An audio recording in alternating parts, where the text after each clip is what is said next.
All right, so let's go ahead and find the average rates of change. Will you listen, please? Thanks. Find the average rates of change for each little interval. So you can do this by actually doing the subtraction or finding the change.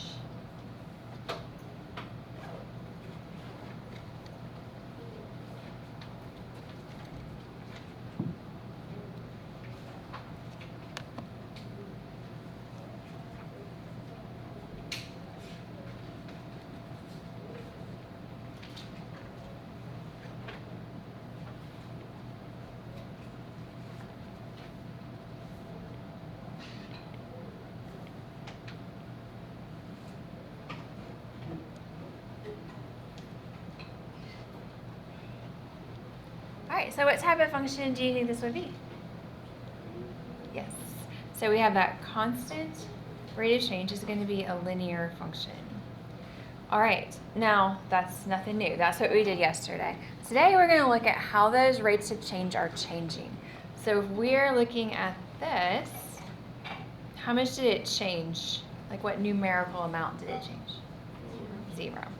So each one of these is 0. So that takes us to the other way that the multiple choice question can be worded.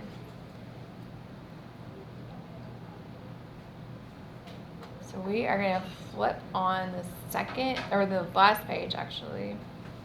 We're going to go ahead and fill in that box.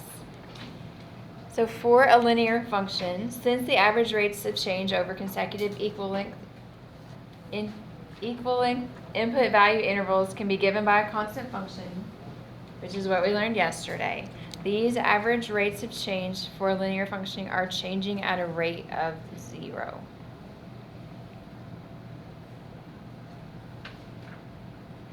All right, let's see what happens with quadratic. So let's go ahead and find those average rates of change, please.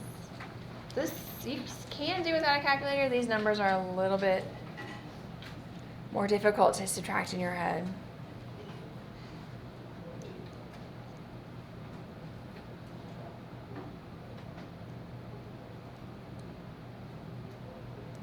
You can use a calculator if you want to, it's fine.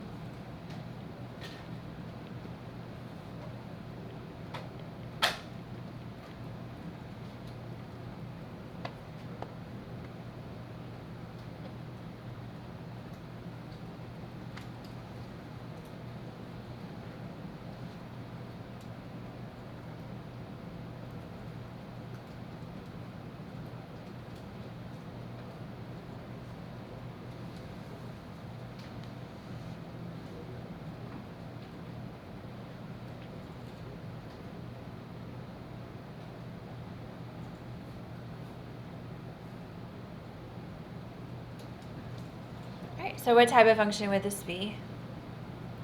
Quadratic. Because you see that they have a linear pattern.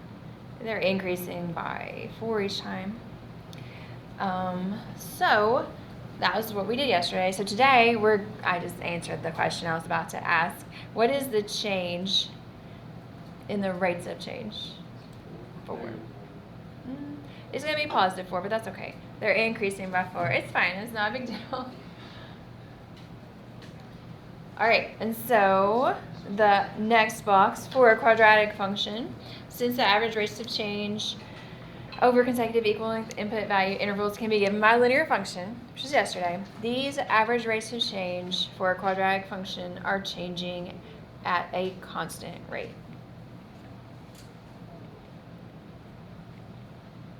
So the wording on the multiple choice today won't have that part or that part. It'll go straight to they change at a constant rate or change at a rate of 0. All right, and then the other thing we're going to do with these average rates of change is look at a table and determine if it's a graph, or at least that section of the graph is concave up or concave down. So if it is a concave up section, the average rates of change over equal length input value intervals, what should it do? Increase or decrease? or concave up? Increase, good.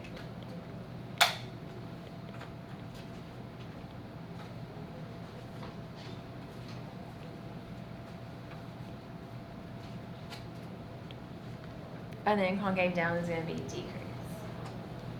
Now the wording this is hard to word these questions because if it's like there's a big gap between the numbers, there could be all different things happening on the graph between those two x values.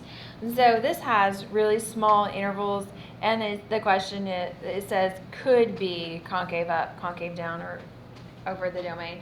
The one on your worksheet says something like the function is either concave up or concave down or neither on the entire domain. So these get a little tricky in the wording, but that's fine. All right, so for A,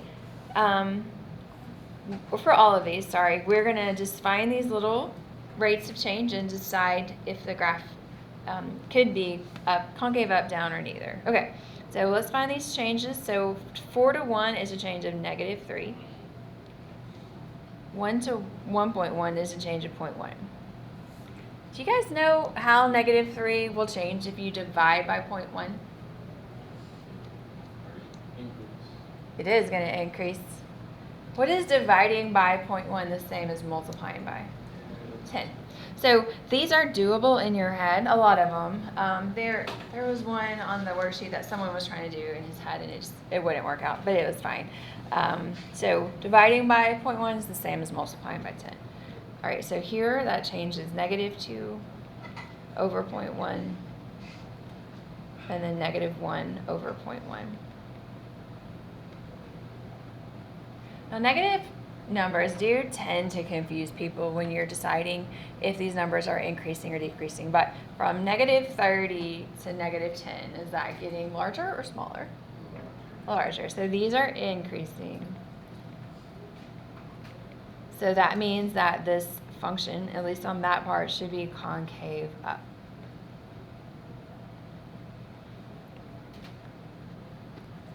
All right, so you guys try B and C on your own. If you're having a hard time with finding the average rates of change from the table, please let me know.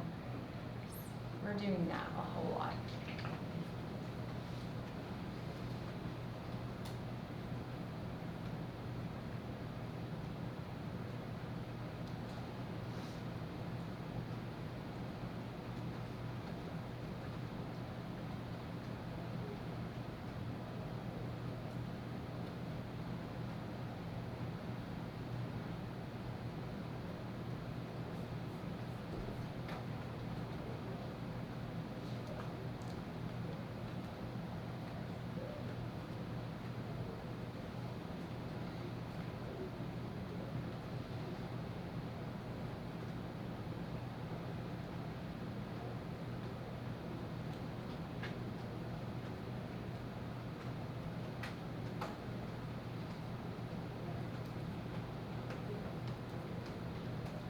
Do C, please, if you get finished with me.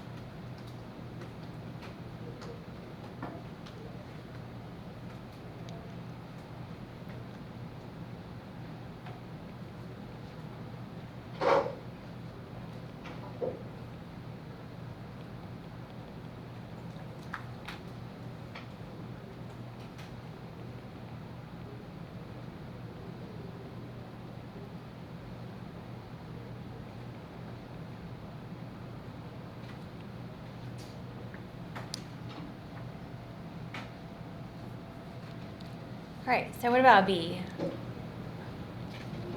That one's going to be neither. It's a constant. So what type of... Yeah, that's going to be linear. Sorry, I couldn't think of the words. So a line doesn't have concavity. So it has to be curvy to have concavity. All right, what about C?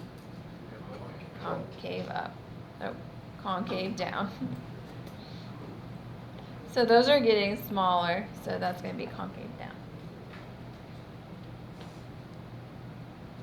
All right.